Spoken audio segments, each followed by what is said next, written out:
qu'on est niet dran bewust. Ja. Ja, tegen mij roepen. Ja, dat is dat.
Bonjour.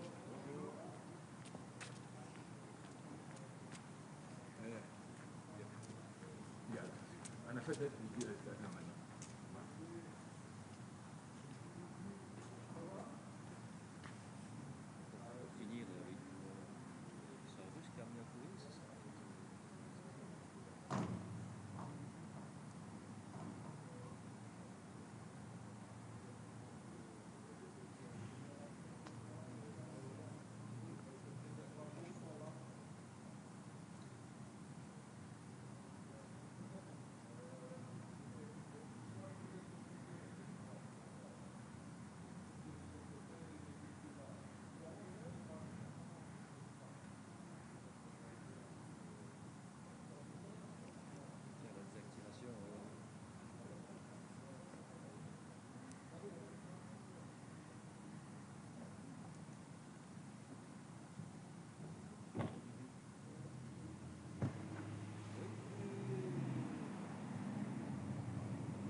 Merci, à plus tard.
j'ai réservé, j'avais demandé, je dis, quand je suis arrivé, c'est bien les temps.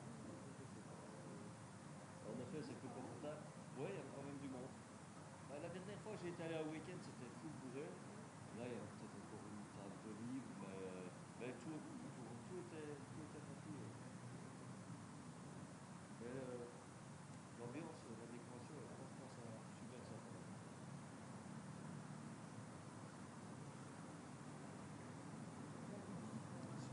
C'est une cuisine-brasserie un peu supérieure, mais c'est bien.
Mais j'ai discuté avec Joseph, comment que ce soit des nouveaux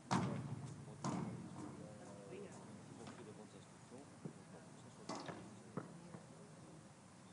voilà.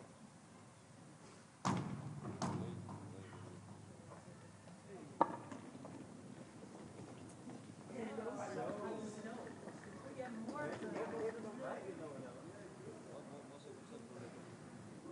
Ok, bah écoute, si t'as besoin, je pense que t'as besoin. Voilà. Ça va? Ok, ça marche. À tout à l'heure. Eh ben super. Merci. À tout à l'heure.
Good morning, everybody.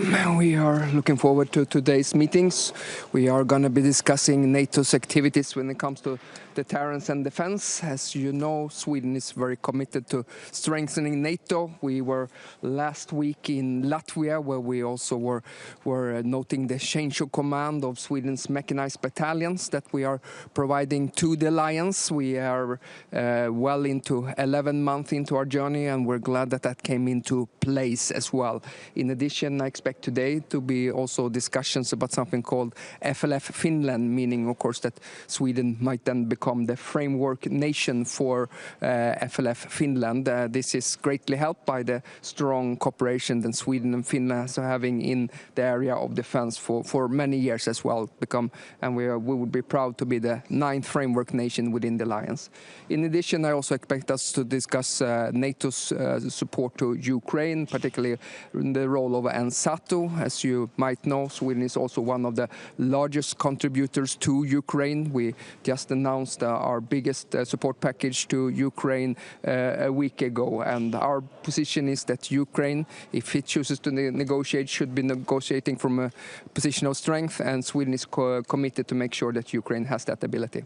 What direction is the alliance going now? Well, I think what we should be doing is focusing on deterrence and defense, and that making sure that we keep NATO strong and that we can defend every inch of the alliance territory. I think it's going to be crystal clear that the European allies have to take also larger responsibility for the security. We are moving in the right trajectory there when it comes to defense investments, but more needs to be done, obviously.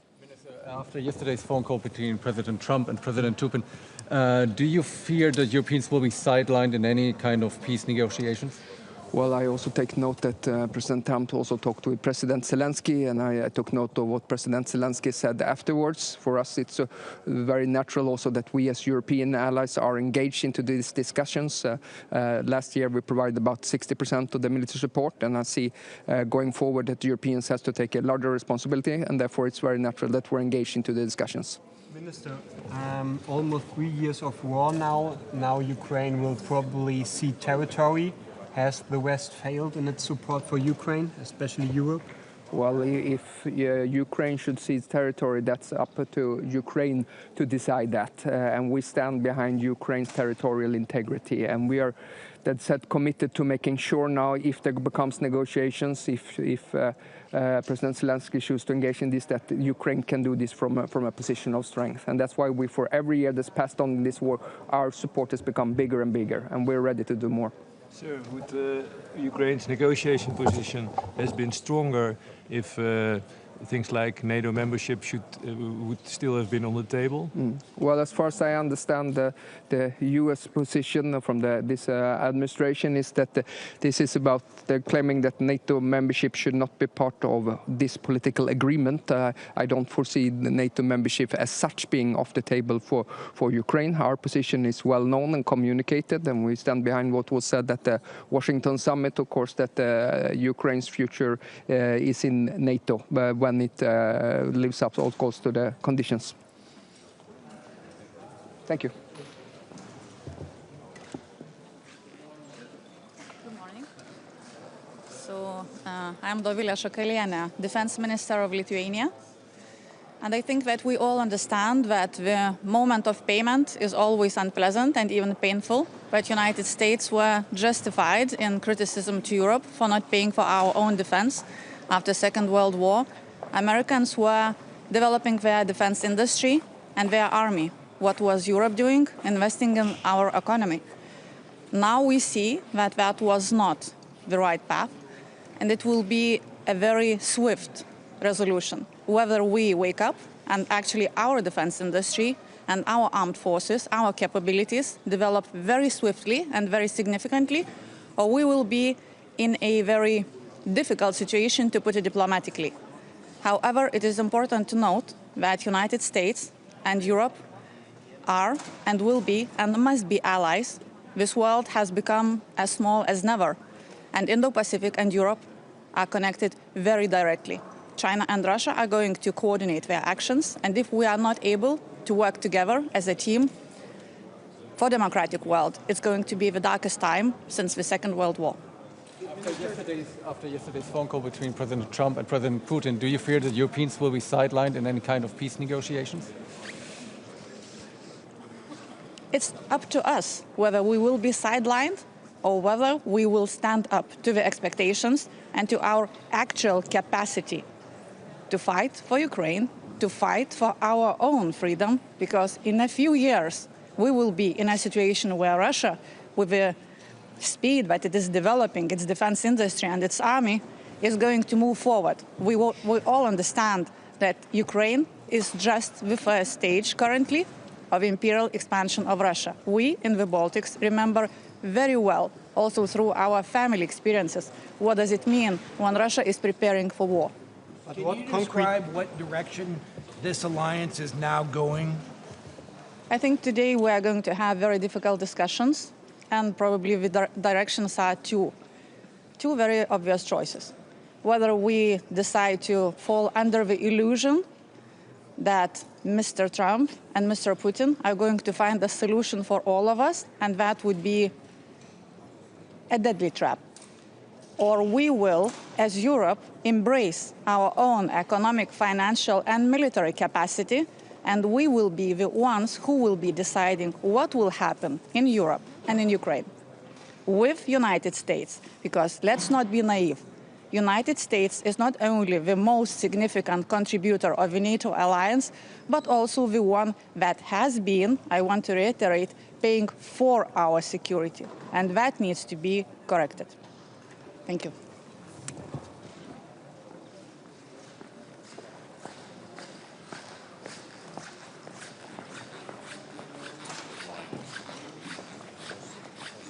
Good morning to everyone. So it's a new day, new discussions.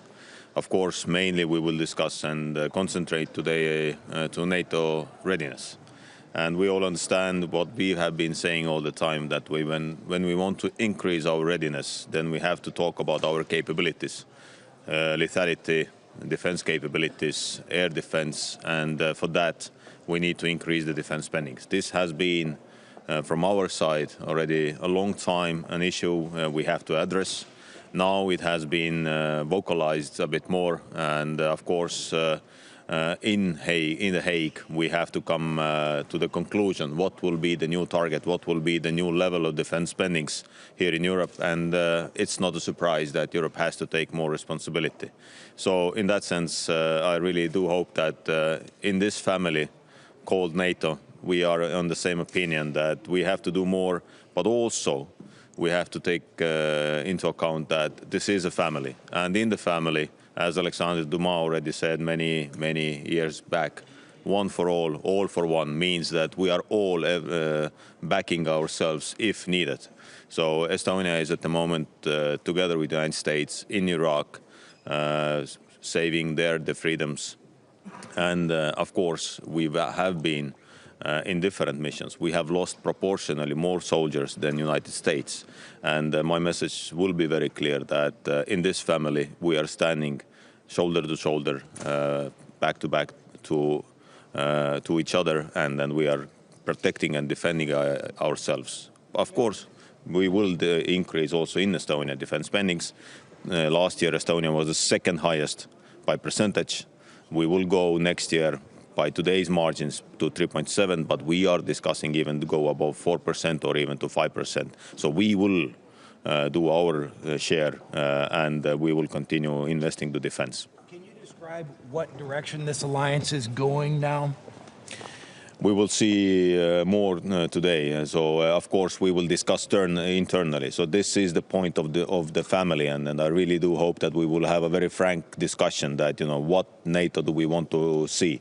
75 years we've been able to defend the alliance, our countries, to preserve the peace, and I do believe that this is the only way how to preserve the peace in the Euro-Atlantic zone.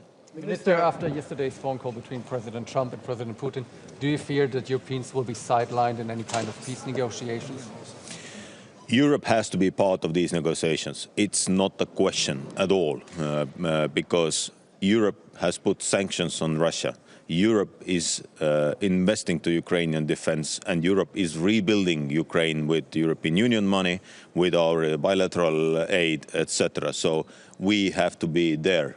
So there is no question about it. Otherwise, this peace will not be long-lasting. This peace will not be the peace we would like to see. And I also believe that as Ukraine wants to be a member of European Union, so this is also one additional reason. So obviously, Europe has to be part of these negotiations. How do you want to convince the US administration to make sure that you are part of these negotiations? Well, were you informed of the call yesterday of President Trump? President Trump, I believe, makes his call when he wants. It's not about that when he makes the call. It's about the negotiations. And again, regarding negotiations, we will have also NATO-Ukraine Council later today.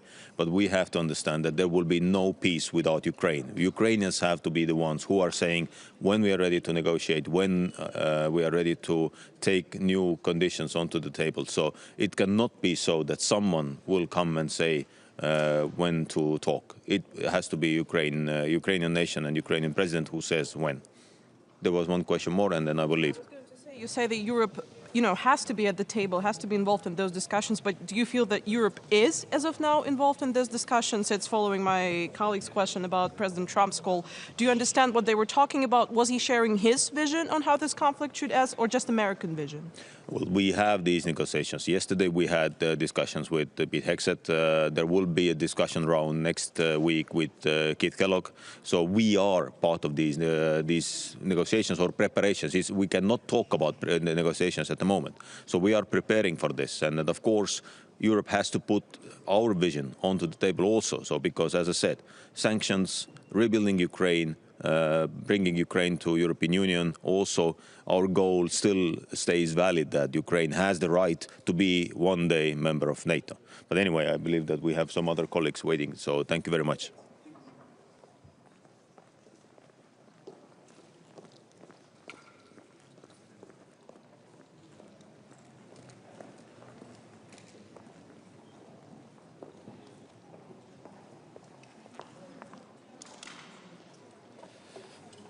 Good morning. Yesterday we met as 50 nations in the Ukraine contact group to boost our support for Ukraine at this critical moment. We heard a clear message from the US about stepping up, and we are putting billions in new firepower into the hands of Ukrainian fighters because they are still fighting. They are the front line of freedom. And our job as defence ministers is to put Ukraine in the strongest possible position for any talks. Today we'll be continuing those discussions as NATO allies, and you'll see new announcements of support for Ukraine through NATO, and you'll see the UK playing a leading role in that support. We've seen the calls from President Trump overnight, and we all want to see a durable peace and no return to conflict and aggression. And let's not forget, Russia remains a threat well beyond Ukraine. So my message in these discussions will be that there can be no negotiation about Ukraine without Ukraine, and Ukraine's voice must be at the heart of any talks. And as I say, the Ukrainians are fighting bravely. It's our job as defence ministers here at NATO to put them in the best position to secure a lasting peace through strength. Thank you very much. Can I just ask you, sir, just one question?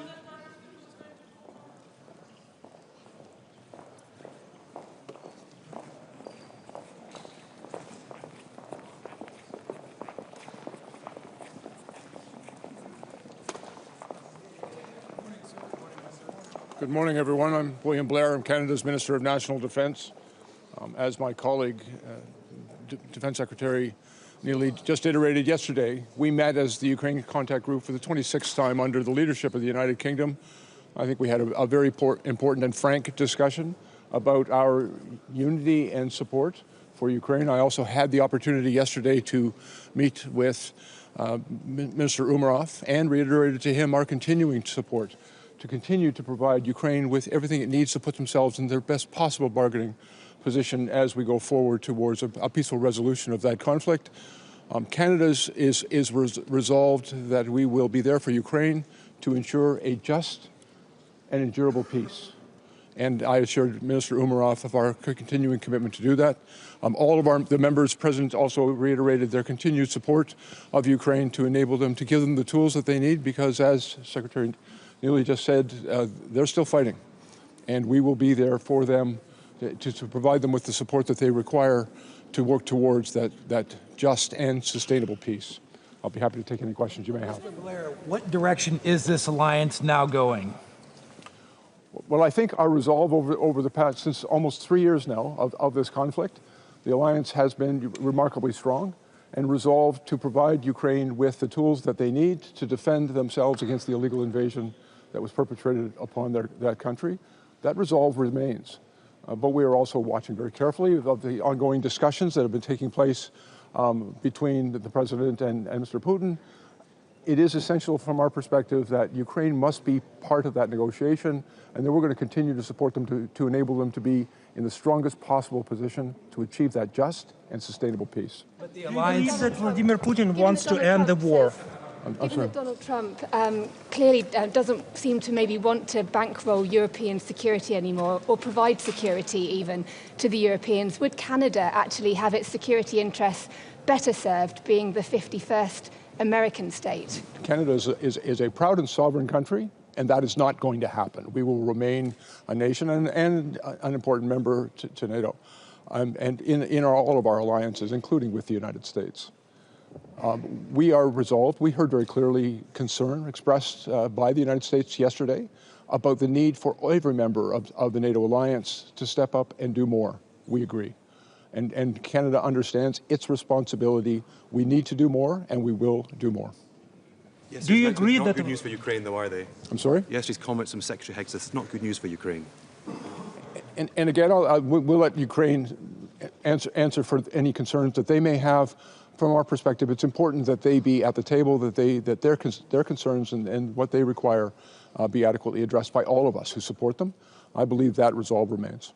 You don't think this is the beginning of the betrayal of Ukraine? I would not characterize that. First of all, that was, as I said, the 27th meeting of the Ukraine Defense Contract Group. Over 50 nations have gathered to express their continued support and resolve to continue to support Ukraine. The biggest player is not. No, but working towards a just and sustainable peace for Ukraine is what we have all been working for. And there may be many paths to that just and sustainable peace, but I think they need to be explored, because our support for Ukraine has been steadfast and unwavering, but at the same time, we all need to work towards a peaceful resolution of that conflict. Do you agree that Vladimir Putin really wants to end the war, as President Trump said it yesterday? Well, and again, I think that President Putin's invasion of that country was an illegal and unjust act, and they need an appropriate response. It's why every nation of the Ukraine Defense Contract Group and NATO have stood with and behind Ukraine to support them in the defense of their country. We will continue to support them as we work towards a peaceful resolution of that conflict.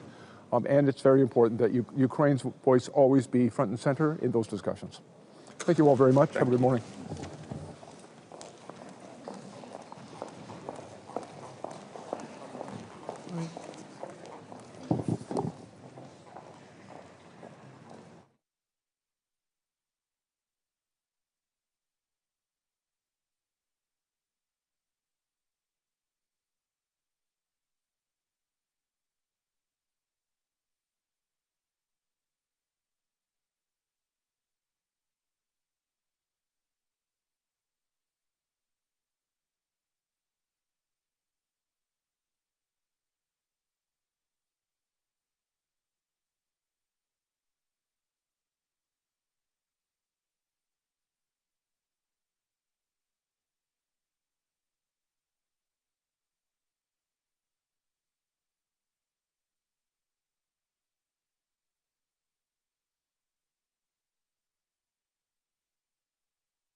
Good morning. Good to see you all.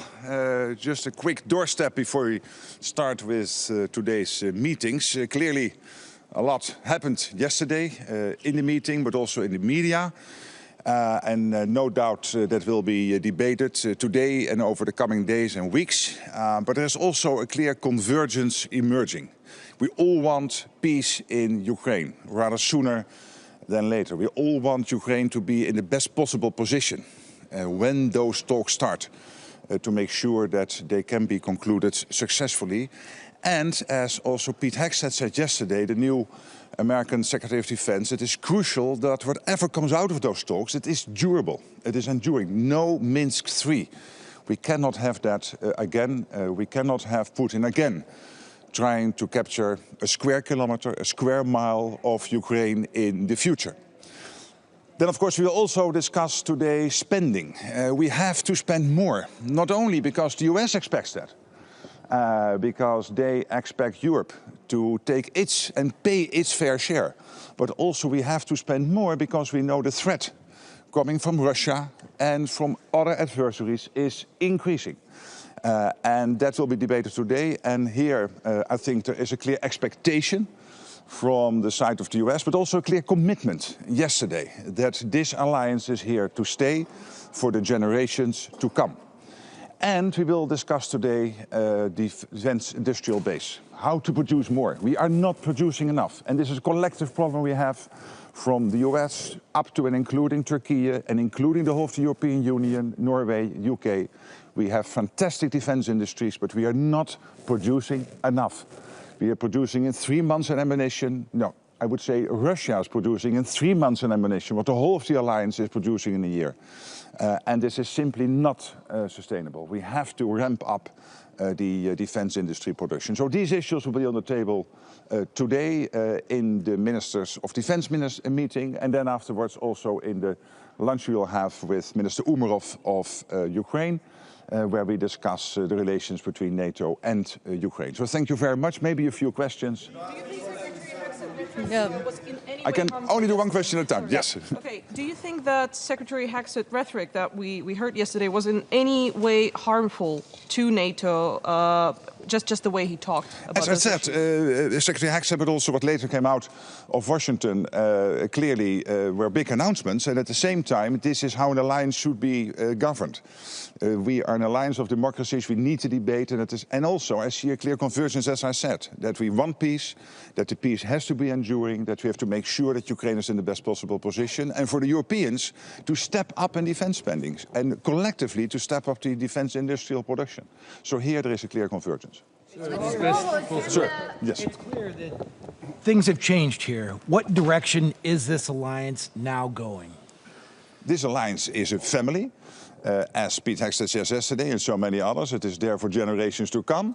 We are there to make sure that we have the best possible deterrence in place to fight off any adversary now and in the future. But it means that we have to get to a good deal in Ukraine.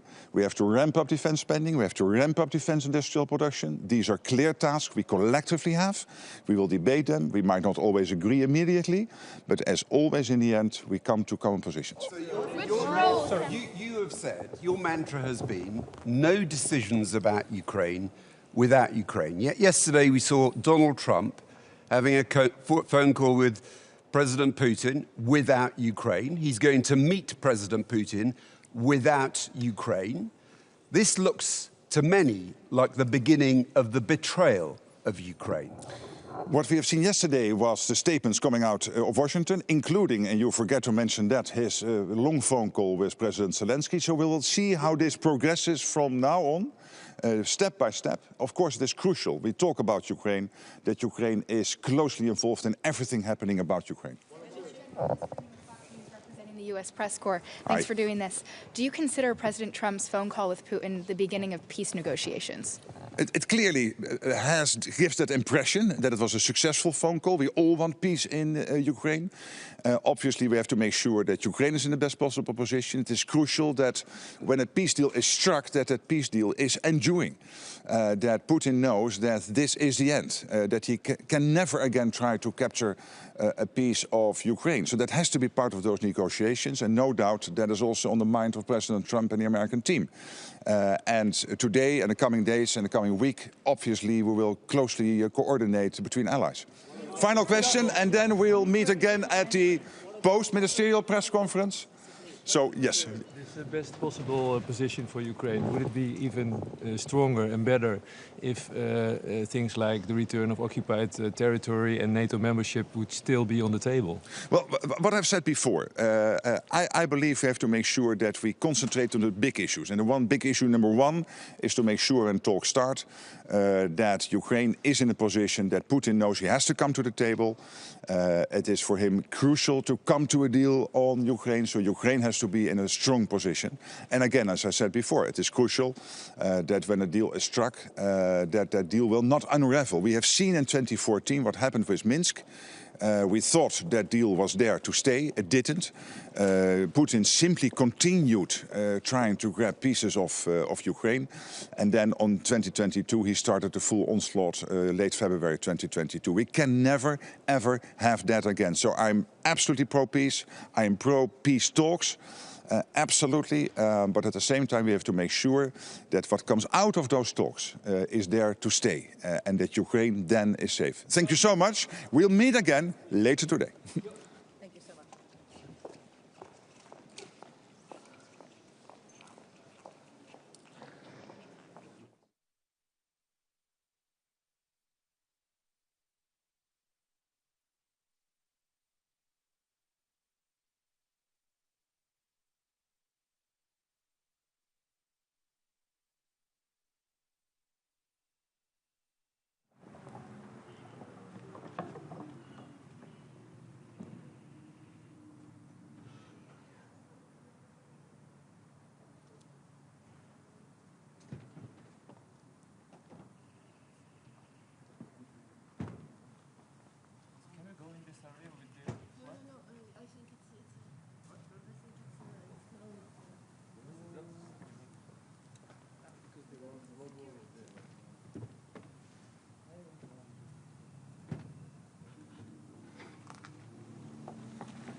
And originally we found you, I think, Katja, my colleague, that we bumped into at the dinner.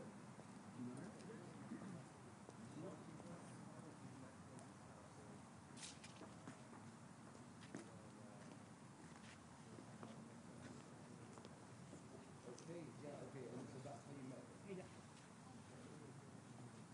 And how does one get connected to the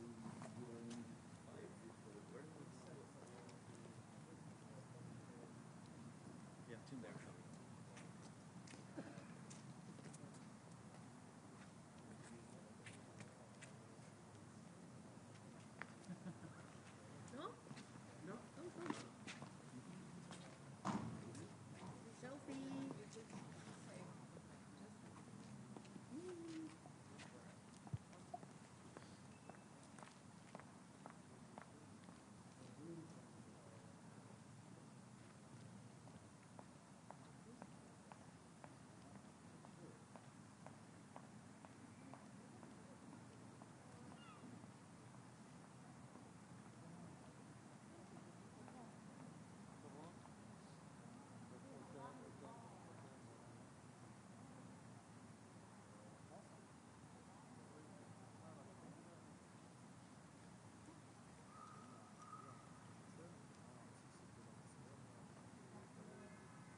Well, it's a great morning. The United States is proud to be here, proud to be a part for a very long time of NATO, and ensuring NATO remains robust and strong, maintaining deterrence on the European continent. You know, a lot of people don't know, in Afghanistan, I served under a NATO mission as a U.S. troop alongside a lot of brave NATO troops. That was a different kind of mission for NATO, far-flung after America was attacked. The war in Ukraine, the aggression by Russia, has been a factory reset for NATO, a realization that this alliance needs to be robust and strong and real. And that's why President Trump has called for increased defense spending across the board for NATO, for European countries to recognize this is an urgent, real threat to the continent. This aggression needs to be a wake-up call. Americans are an active part of this alliance, as we have been and will continue to. But when it comes to defense spending, even 2% of GDP is not enough. 3 and 4, and ultimately, as President Trump has said, 5% of defense spending is critical. A realization that there is a Russian war machine that has sought to take more and more land in Ukraine. And standing up against that is an important European responsibility. And of course, the United States has been there for a long time as well. My role as a representative of the United States is to speak realistically about the course of that conflict. And I think you saw from President Trump yesterday, who himself is the best negotiator on the planet, bringing two sides together to find a negotiated peace, which is ultimately what everyone wants. So I look forward to the ministerial today with our NATO allies to have honest conversations about where we are, but to bring peace on the continent, ensure that Europe steps forward in leadership as far as security guarantees, and that America is right alongside our allies in NATO to ensure we remain strong and that this conflict comes to an end. I'll take one question. Yes, ma'am. Isn't your plan for Ukraine actually a betrayal of all the Ukrainian soldiers who gave their lives defending the whole of their country? And isn't it just a reward for dictators who use military strength to take what they want? Well, that's your language, not mine. Certainly not a betrayal. As I said to our allies yesterday, we recognize the incredible commitment that has been made over many years. And no country, as the President Trump has pointed out, has made a larger commitment to the Ukrainian mission than the United States of America, north of $300 billion. So the United States has invested in stabilizing those front lines after the aggression of Russia. There is no betrayal there. There is a recognition that the whole world and the United States is invested and interested in peace, a negotiated peace. As President Trump has said, stopping the killing. And so that will require both sides recognizing things they don't want to. That's why I think the world is fortunate to have President Trump. Only he at this moment could convene the powers that be to bring peace, and that's a welcome sign.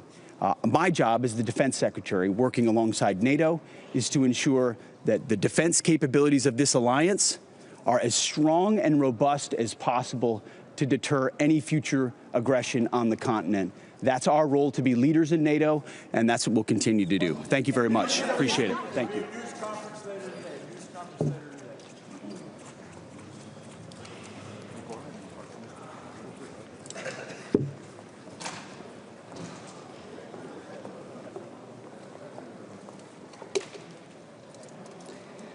Good morning.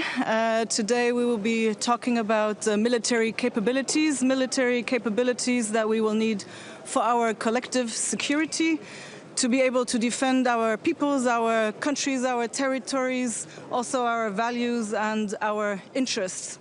We know we have to invest heavily into our security and into our capabilities. We have come a long way. We have a long way to go. This is extremely important for all of our allies to stick together here. We have very ambitious targets, while we are still fulfilling our pledges that we have committed to at the Vilnius and at the Washington summits. But numbers should not be set arbitrarily. What we should be focusing on is our plans and our ambitions that determine our investments, not the other way around. So this is what we will have to work on. We know there are a lot of challenges because we need to ramp up our military industrial complex in the EU. We need to leverage also our joint procurement, for example, via NSPA. So these are challenges we need to face, and we need to face them urgently. Ukraine needs to continuously be supported by all of us, and Luxembourg will be by Ukraine's side until the very end, and all of the allies should. We had the Ukraine Defense Contact Group meeting yesterday. Today we will have the NATO-Ukraine Council. There are talks about peace plans. Nothing about Ukraine should be decided without Ukraine at the table. Nothing about European security should be decided without Europeans at the table. Also talking about European security guarantees. This is the only way we will have sustainable peace. Thank you very much. Borders, do you agree? I didn't hear the question. The US yesterday said it's unlikely Ukraine will get NATO membership. Unlikely you can return to pre-2014 well, we borders. committed to having relations with Ukraine also at the Washington summit, and at this point we will stick to that. Thank you.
Goedemorgen minister.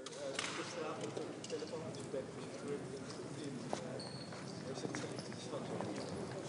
Nou, uiteraard, we think it's very important that Zelensky will be at the negotiation table. As I think we all say in a united way, no discussions about Ukraine without Ukraine.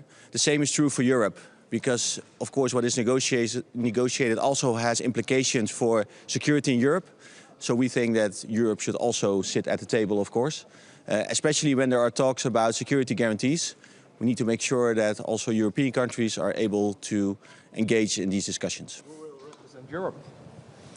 We'll see. Of course, there's always a discussion within Europe who represents.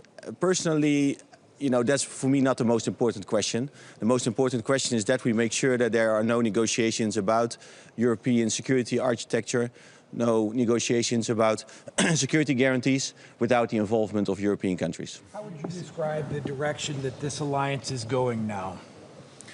I think what we need to do now is to make progress very soon, because we have had long discussions in the past. Now things are becoming more clear, and we need to make sure that we get to peace through strength, that we define what that strength means. We need to define what robust security guarantees mean. And we need to make sure that throughout this process that we stay united, and that we make sure that all the parties that are relevant, Ukraine, European countries, are also sitting at the table. How optimistic are you that European allies will not be sidelined by? How optimistic are you that European allies in the end will not be sidelined in any kind of peace negotiations? I think we need to play an important role to safeguard our own security in Europe, and we need to play a more important role in Ukraine, also to create security guarantees there.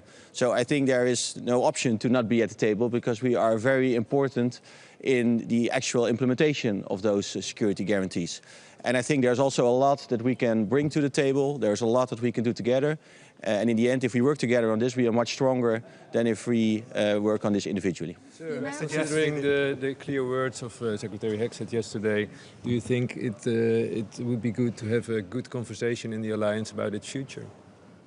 Of course, we will have good conversations today. It is important that we stay united, that we project unity towards our enemies, towards our adversaries.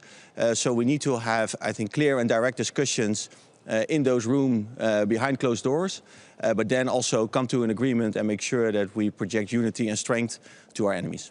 The Americans drew a number of red lines for Ukraine yesterday regarding the peace negotiations with Putin. Do you think that's a wise strategy if you want to be a strong actor and have a lot of leeway against Putin? I think a lot needs to be worked out in the upcoming weeks and months, because we are talking about very serious things. When you think about security consequences, that is very serious. And I think that in that process, throughout this progress, there are so many options. We need to have a certain level of ambiguity, because we don't want to have Putin and others look in our cards that we have on the negotiation table. So I think it is important to project unity, to make sure that we speak with one voice, and also that we keep a certain level of ambiguity in the next couple of months to make sure that we do not inform Putin. The US says NATO membership of Ukraine is unrealistic.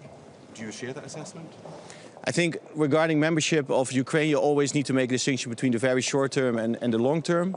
But we as Netherlands have always said that Ukraine is on an irreversible path to NATO membership, and that's still our opinion.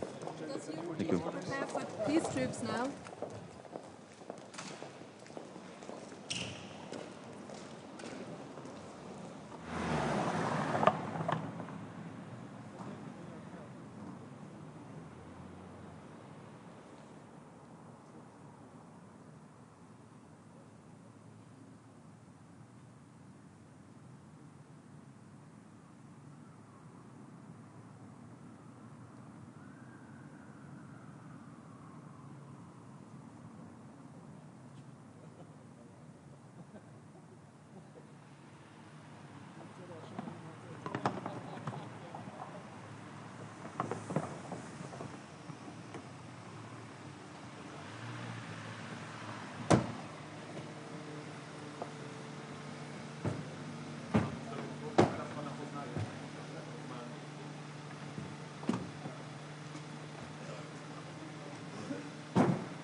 Schönen guten Morgen, meine Damen und Herren. Seit gestern ist jetzt klar, worüber ja schon seit längerer Zeit spekuliert wurde. Nach dem Telefonat zwischen Präsident Trump und Präsident Putin soll es jetzt einen schnellen Friedensvertrag, ein schnelles Ende des Krieges geben, den Russland gegen die Ukraine seit 3 Jahren führt. Man hätte sich das auch früher gewünscht und früher vorstellen können. Offenbar gab es Gründe auf Putins Seite, nicht früher bereit zu sein, über einen solchen Frieden zu sprechen überhaupt. Und die amerikanische Administration fordert nun die Europäer auf, einen dann ausgehandelten Frieden, wann immer das sein wird und wie immer er dann konkret aussehen wird, möglichst eigenständig zu sichern. Ich will zunächst mal sagen, wenn Putin es tatsächlich ernst meint, in diese Verhandlungen reinzugehen, und daran sind zumindest nach den Erfahrungen der letzten 3 Jahre Zweifel erlaubt, dann muss er, wie ich finde, auf dem Schlachtfeld unmittelbar Taten folgen lassen und aufhören, die Ukraine zu zerstören. Klar ist für mich, und daran besteht auch kein Zweifel, Europa muss bei den Verhandlungen eingebunden sein. Und das ist, glaube ich, sehr leicht zu verstehen. Insbesondere, wenn wir, wie es gestern hieß, bei der Friedensordnung eine zentrale oder die Hauptrolle spielen sollen. Aber auch vor dem Hintergrund, dass die dann entstehende Ordnung, wenn es denn eine sein wird, und mit der Friedenssicherung, die danach kommen wird, dass wir mit diesen Folgen unmittelbar leben müssen in Europa. Also versteht es sich von selbst, dass wir Teil der Verhandlungen sein müssen. Dass die USA, und das hat mein Kollege Pete Hegseth gestern auch gesagt, ihren Fokus künftig stärker auf den Indo-Pazifik legen würden, war klar. Das habe ich seit 2 Jahren oder 1,5 Jahren regelmäßig wiederholt. Das war völlig absehbar. Gleichzeitig, und das war auch wichtig gestern, betonten die Amerikaner gestern aber auch, sie werden zu ihrer Verantwortung stehen. Pete Hegseth sagte gestern sehr deutlich, die USA werden Europa nicht den Rücken kehren. Und er sagte wörtlich, wenn ich mich richtig erinnere, we don't go anywhere. Und das ist ein klares Bekenntnis zur NATO und zu Europa. Darauf haben wir gesetzt, und das ist gut, dass das so deutlich artikuliert worden ist. Was heißt das jetzt für uns? Wie die Verhandlungen zu einem Frieden in der Ukraine genau laufen werden und vor allem, wie die Verhandlungsergebnisse dann aussehen werden, steht natürlich jetzt noch nicht fest. Bedauerlich ist, und das sage ich auch, gehört zur Wahrheit dazu, die Trump-Administration hat gegenüber Putin schon jetzt, vor Beginn von Verhandlungen, öffentlich Zugeständnisse gemacht, bevor die Verhandlungen überhaupt begonnen haben. Aus meiner Sicht wäre es besser gewesen, über eine mögliche NATO-Mitgliedschaft der Ukraine oder über mögliche Gebietsverluste des Landes erst am Verhandlungstisch zu sprechen und es nicht vorher vom Tisch zu nehmen. Sollte es jetzt aber zu einem schnellen Friedensvertrag zwischen Russland und der Ukraine kommen, was ich sehr begrüßen würde, werden wir uns nicht einfach zurücklehnen können und dürfen. Das muss allen in Europa völlig klar sein. Wichtig ist, dass das Töten jetzt schnell aufhört, aber auf der Grundlage eines wirklich belastbaren, dauerhaften und fairen und gerechten Friedens. Nicht nur, weil wir dann den ausgehandelten Frieden sichern müssen, das ist klar, hinzu kommt, und das darf bei all den, wie soll ich sagen, bejubelnden Äußerungen über das Telefonat gestern nicht in Vergessenheit geraten. Putin provoziert den Westen permanent und greift uns hybride an. Es wäre naiv zu glauben, dass diese Bedrohung durch einen solchen Friedensschluss, wann immer er kommt, ich wiederhole es, tatsächlich nachlässt. Wir werden deshalb noch stärker und noch schneller in unsere Fähigkeiten zur Abwehr und Verteidigung investieren müssen. Ein Frieden, das ist leider eine Erfahrung aus den Jahrhunderten, kann man nur aus einer Position der Stärke heraus sichern. Mehr Sicherheit, und das wissen auch alle, braucht mehr Geld. Bei der Finanzierung darf es keine Denkverbote geben. Ich habe es oft gesagt und wiederhole es. Dazu gehört in Deutschland, dass wir eine Modernisierung der Schuldenbremse brauchen, die es uns ermöglicht, die langfristigen Investitionen in unsere Sicherheit zu tätigen, die nötig sind. Es gibt außerdem Länder in Europa, die schon heute Schwierigkeiten haben, die Maastricht-Kriterien zu erfüllen und das in Einklang zu bringen mit nötigen Investitionen in Verteidigung und Sicherheit. Deswegen sollten wir in Europa prüfen, ob wir die Maastricht-Kriterien auch anpassen, wenn es um Ausgaben für Verteidigung geht. Die nächste Bundesregierung, die in 1,5 Wochen gewählt sein wird, wird sich sehr, sehr schnell positionieren und sich mit unseren Partnern abstimmen müssen. Wir haben keine Zeit zu verlieren. Zeit zu verlieren ist ein gutes Stichwort. Die NATO selbst wird bereits im Juni auf den Tisch legen, welcher Mitgliedstaat welche NATO-Fähigkeitsziele zu erfüllen aufbauen muss, Es tut mir leid, meine Stimme mag unklar sein, meine Gedanken sind es nicht. Mir war sehr, sehr wichtig, dass wir darüber nicht noch bis zum Herbst verhandeln, über diese NATO-Fähigkeitsziele, so wie ursprünglich angedacht. Wir dürfen die wertvolle Zeit nicht verspielen. Deshalb habe ich mich dafür eingesetzt, wie andere auch, dass wir früher Klarheit haben, also noch vor der Sommerpause im Juni werden wir wissen, über welche NATO-Fähigkeitsziele wir konkret reden. Und jetzt zeigt sich auch angesichts der neuen Entwicklung, wie richtig und notwendig es war, schneller zu werden. Vielen Dank soweit. Dass die Europäer bei den Friedensverhandlungen involviert sein werden. Haben Sie denn diesbezüglich schon positive Signale seitens der US-Regierung bekommen, dass man auch ein Interesse hat, dass die Europäer da mit an einem Tisch sitzen? Selbstverständlich habe ich das getan, gestern schon. Es muss klar sein, wenn wir über einen Friedensschluss, einen Waffenstillstand oder was auch immer sprechen, dass dann die Europäer, die ja wesentlicher Teil einer neuen Ordnung dann wären oder absichern müssten, was dabei herauskommt, dass wir nicht am Katzentisch sitzen können, dürfte allen einleuchten. Herr Minister, wie soll Europa denn überhaupt den Frieden alleine sichern ohne die USA, auch weil ein Angriff auf Friedenstruppen ja möglicherweise dann nicht unter Artikel 5 fallen würde, laut USA? Das wird eine der zentralen Fragen sein, über die zu verhandeln sein wird. Allen muss klar sein, und ich habe es Pete Hegseth gestern auch gesagt, Stand heute brauchen wir die Amerikaner als Alliierte auf dem europäischen Kontinent, als größtem NATO-Partner, um die wirksame Abschreckung gegenüber Russland auch gewährleisten zu können. Und das gilt gleichermaßen für eine Absicherung eines Friedensschlusses in der Ukraine. Deswegen kommt es darauf an, was wird tatsächlich am Ende verhandelt werden. Und gleichzeitig habe ich gestern, Pete Hegseth hat auch gesagt, über all das, was in den nächsten Jahren passieren wird und kann, muss man reden. Aber ein von jetzt auf den nächsten Tag herausziehen der amerikanischen Abschreckung wäre der Friedensordnung in Europa und damit der Welt nicht zuträglich. Das habe ich sehr deutlich artikuliert. Wer sollte denn bei Friedensverhandlungen für die Europäer mit am Tisch sitzen aus Ihrer Sicht? Das habe ich nicht zu entscheiden. Dass wir dabei wären, ist, glaube ich, naheliegend als größte Volkswirtschaft in Europa und der drittgrößten der Welt. Aber das müssen andere entscheiden. Die neue Bundesregierung wird ins Amt kommen, wer immer dann das Sagen hat. Das wird auszuverhandeln sein, aber klar ist, und da dürfen die Europäer sich auch nicht auseinandertreiben lassen, aus bilateralen oder Partikularinteressen heraus. Es muss an dieser Stelle klar sein, Europa muss geschlossen hier für seine Interessen und damit für die Interessen des Friedens in Europa eintreten und beteiligt sein an solchen Verhandlungen. Was erwarten Sie von der Münchner Sicherheitskonferenz im Hinblick auf Friedensverhandlungen? Naja, im Augenblick leben wir in Zeiten, in denen wir heute nicht sagen können, womit wir morgen rechnen. Das ist die neue Welt, in der wir leben. Ich habe vor 3 Tagen noch gesagt, ich erwarte auf der Münchner Sicherheitskonferenz keinen Friedensplan. Dessen bin ich mir heute nicht mehr sicher. Vielleicht bin ich es morgen früh wieder. Das ist leider die Situation, die wir gerade haben. Vizepräsident Vance wird morgen auf der Münchner Sicherheitskonferenz eine Rede halten. Möglicherweise erfahren wir da etwas anderes, möglicherweise auch nicht. Ich werde heute Abend hinreisen und aufmerksam zuhören und mich an den Gesprächen beteiligen.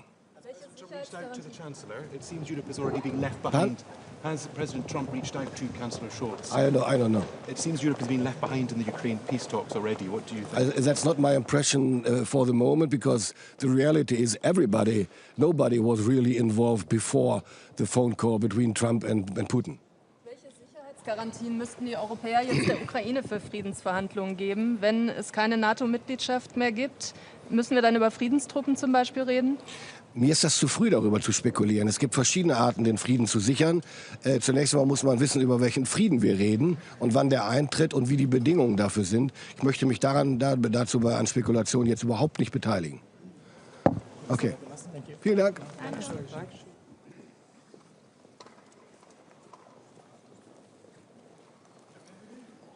Bonjour à toutes et à tous. Bonjour. Bien, heureux de vous retrouver ici à Bruxelles pour 2 jours importants. Hier, évidemment, le format du DCG, d'autres réunions aujourd'hui bilatérales et multilatérales liées évidemment à la question de l'Ukraine, dans un fond un vrai moment de vérité politique, mais aussi sur le terrain sécuritaire et militaire pour l'ensemble des pays de la zone euro-atlantique, non pas tant d'ailleurs par la nouveauté des positions qui ont pu être développées par l'administration Trump, avec de la visibilité, y compris d'ailleurs liée aux échanges que le président Macron avait pu avoir avec le président Zelensky et le président Trump en marge de la réouverture de la cathédrale Notre-Dame de Paris. Et d'ailleurs, au fond, certaines positions étaient des positions déjà partagées par l'administration américaine sortante démocrate. La nouveauté, évidemment, est l'ouverture de ce cycle de négociations. Pour la France, les choses sont assez simples et assez claires au fond. Soit nous sommes dans des paramètres de discussion qui permettent réellement d'apporter la paix par la force, soit au contraire, ça sera la paix par la faiblesse. Et la paix par la faiblesse, malheureusement, pourra nous amener à des situations sécuritaires dramatiques, voire même à l'élargissement à terme du conflit, sans oublier évidemment l'impact déplorable que cela pourrait avoir chez d'autres compétiteurs. On ne peut pas ne pas citer Pyongyang, Téhéran et dans une autre mesure la question évidemment que pose la Chine en matière de défis. Et donc au fond, on est dans ce matin une réunion qui va poser un peu la question de l'avenir de l'Alliance. On dit que c'est l'alliance militaire la plus importante, la plus robuste de l'histoire. C'est historiquement vrai. La vraie question, c'est est-ce que dans 10 ou 15 ans, c'est toujours le cas? Et ça pose évidemment la question des dépenses, mais au fond, c'est un non-débat. Tout le monde sait qu'il faut dépenser plus. Tous les parlements, pratiquement, de l'Alliance sont en train de voter des crédits d'augmentation. Je ne vous parle même pas de la France, dont les crédits vont considérablement augmenter, doubler. Nous allons peut-être même encore aller au-delà. Mais en fait, c'est à quoi sert cet argent public? Si c'est pour gagner la guerre d'hier, si c'est pour remplir nos hangars de matériel, parfois d'ailleurs américain, pour un certain nombre de pays européens, sans pour autant chercher l'efficacité militaire réelle, ça sera un échec devant nos peuples, un échec pour le continent européen, un échec devant l'histoire. Et donc, au fond, c'est la question de l'industrie de défense, de l'économie de guerre, de la réalité du nombre de bateaux, d'avions, de troupes qui sont réellement mis à disposition de l'OTAN pour exécuter les différents plans de défense. Et puis sans oublier évidemment la question de l'innovation. Vous avez vu le temps important, unique, inédit que nous avons eu à Paris avec d'ailleurs la coprésidence indienne. Le Premier ministre Modi était à Paris pour ce sommet sur l'intelligence artificielle. Il est évident aussi qu'il faut qu'on parle davantage d'innovation ici dans cette enceinte. Des choses sont faites. Saluer le travail important qui a été fait et mené par ACT, et notamment évidemment le commandant suprême pour la transformation de l'OTAN, l'amiral Vendier. Et j'aurai l'occasion tout à l'heure d'annoncer et de confirmer qu'avec un certain nombre de pays du nord de l'Europe, nous allons nous joindre à des initiatives, notamment en matière de drones de surface en Baltique, pour là aussi être capable de répondre à la menace russe telle qu'elle se dessine devant nos yeux pour les années qui viennent. En tout cas, c'est un grand moment de vérité. Il y aura beaucoup d'engagement de Paris pour la sécurité de l'Alliance, avec aussi les positions classiques françaises d'autonomie, évidemment, et la volonté de ne pas être systématiquement aligné. Mais en tout cas, c'est le moment de la lucidité et c'est le moment de la gravité, sans faire preuve de faiblesse. Merci à toutes et à tous. Je ne prendrai pas de questions. La place de l'Union européenne quand même dans les négociations de paix. Merci infiniment.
Yes, so I have a few questions.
Good morning.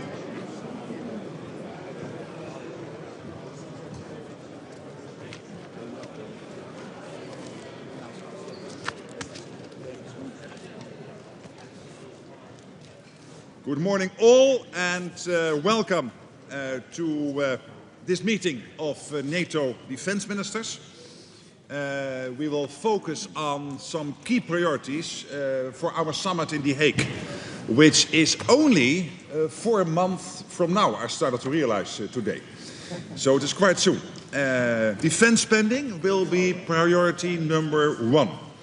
To stay safe and to prevent war, we need to spend a lot more, especially in Europe and Canada. All allies stepped up defense investment in recent years, and European allies carry now a much bigger share of the burden than before. In the last 10 years, European allies and Canada have added more than $700 billion for defense. That means that in 2024, NATO allies in Europe and Canada invested almost $500 billion in defense, and that is nearly a 20% increase compared with 2023. But still, it is far from enough. We need to do much, much more. But we can do it. The proof is in what we did in 2023 going into 2024. The second priority is defense production and the need to boost the defense industry across the alliance. Yes, we do have the best industries in the world, from the US, the whole of Europe, including Turkey, the proud defense industry base in Turkey, but we must produce more, faster, and together to outpace our competitors, Russia, China, and others. Third, we will discuss Russian destabilization campaigns against our countries, including the Shadow Fleet, and how we respond. We know the Shadow Fleet is a large source of income for Russia. Baltic Sentry is a good example of how we can deter better. And then finally, when we leave this room and we go into lunch, we will discuss what more we can do to support Ukraine. Defense Minister Umerov and EU High Representative Kaja Kallas will join us. This concludes the public portion of the meeting. I want to thank the media for joining us, but please now leave the room.